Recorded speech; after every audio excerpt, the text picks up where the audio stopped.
جی، over کوٹ پر بات کرتے ہوئے گفتگو کا سلسلہ آگے بڑھاتے ہیں. جب وہ نوجوان جی پی او چوک پر ایک ٹرالی کے نیچے کچلا جاتا ہے تو اس کو ایک ہاسپٹل میں لے کے جایا جاتا ہے اور تصور یہ کیا جاتا ہے کہ جی پی او چوک کے قریب نیو ہاسپٹل ہے تو اس کو نیو ہاسپٹل میں لے کے گئے.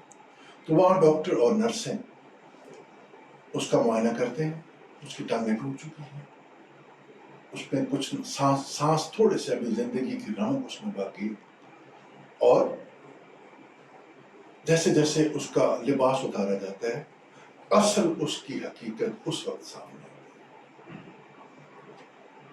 نیک ٹائی کی جگہ اس نے ایک رسی باندھی ہوئی, بیلٹ کے بجائے اس نے نیک ٹائی باندھی ہوئی, ایک جراب اور کلر کی ہے وہ بھی پھٹی ہوئی ہے, دوسری جراب دوسرے رنگ کی ہے, اور اوور کوٹ کے نیچے اس کی صرف کالر ہے, شرٹ نہیں ہے, اور باقی پھٹی ہوئی بنیاد. غلام عباس نے اس کردار میں ہمیں کیا دکھایا, بچے کیا لکھیں گے, سبق کس بارے میں, افسانہ کس بارے میں, کیا اس پر تجزیہ کیا ہو سکتا ہے.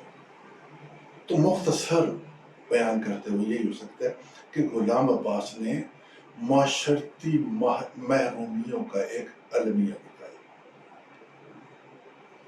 کہ آج کا عام انسان کس طرح زندگی کے المی ٹریجڈی سے کس طرح گزرتا ہے, کیسے کیسے زندگی اس کا امتحان لیتی ہے, کہاں کہاں اس کو خاص بننے کے لیے اپنا لباس بھی بدلنا پڑتا ہے, کہاں کہاں اس کو اپنی اہمیت جتانے کے لیے اپنے اس پھٹے پرانے لباس کے اوپر اوور کوٹ پہننا پڑتا ہے, اس کو ایک بہروب اختیار کرنا پڑتا ہے.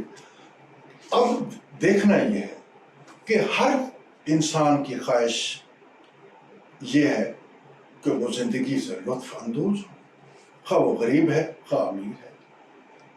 گانے سننا, ریسٹورنٹ پر جانا, قالین خریدنا, اس کے علاوہ زندگی کے دوسرے جتنے معاملات میں سگریٹ والے کو جب وہ بلاتا ہے تو اس کو کہتا ہے 10 کا چینج ہے تمہارے پاس. تو بیسکلی وہ بتانا یہ چاہتا ہے کہ میں بڑا اہم آدمی, میں پیسے والا شخص ہوں, اور المیہ اس بات کا ہے کہ ہمارے معاشرے میں اہم بننے کے لیے پیسے والا ہونا ضروری ہے. غلام عباس نے اس کہانی میں یہ مت سوچئے گا کہ غلام عباس نے کسی شخص کردار کی منافقت دکھائی. خدا را یہ منافقت نہیں ہے, یہ ایک ٹریجڈی ہے. وہ ایک ٹریجڈی سے گزرتا ہے, وہ اس المیہ سے گزرتا ہے جہاں جہاں غلام عباس نے سگریٹ, اپنا تانگے والا, ٹیکسی والا, ریسٹورنٹ, میوزک کی دکان, قالین کی دکان, اور اس جوڑے کا پیچھا کرتے جہاں جہاں غلام عباس اس کو لے کے گیا ہے وہاں وہاں اس کی کمزوریاں, اس کی محرومیاں غلام عباس ہمارے سامنے لے کے آتا ہے.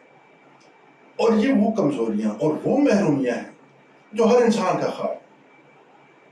ہر انسان چاہتا ہے کہ میں ایسے زندہ رہوں, میرے پاس یہ بھی ہو, میرے پاس وہ بھی ہو. زندگی سے لطف اندوز ہونے کا ہر شخص کا دل کرتا ہے, لیکن یہاں پر غلام عباس زندگی کو 2 حصوں میں تقسیم کر دیتے ہیں کہ ایک وہ طبقہ ہے جو ان آسائشات کو لے سکتا ہے, اور ایک وہ طبقہ ہے جو ان آسائشات سے محروم ہے. وہ نوجوان بہروب چڑھا کر اپنے اوپر ایک لبادہ اوڑھ کر اہم بننے کی کوشش کرتا ہے جو کہ اصل میں وہ ہے نہیں. اور غلام عباس نے یہی بتایا ہے کہ حالانکہ وہ نہیں ہے, حقیقت میں وہ اس کلاس کا نہیں شخص ہے, لیکن وہ اس کلاس میں جانے کی ناکام کوشش کرتا ہے اور زندگی سے ہاتھ دھو بیٹھتا ہے. یہی اس کا کہانی کا مرکزی خیال ہے, اور یہی المیہ اس افسانے کا میسج ہے, اور اسی المیہ پر غلام عباس نے یہ کہانی ترتیب دی. بہت شکریہ.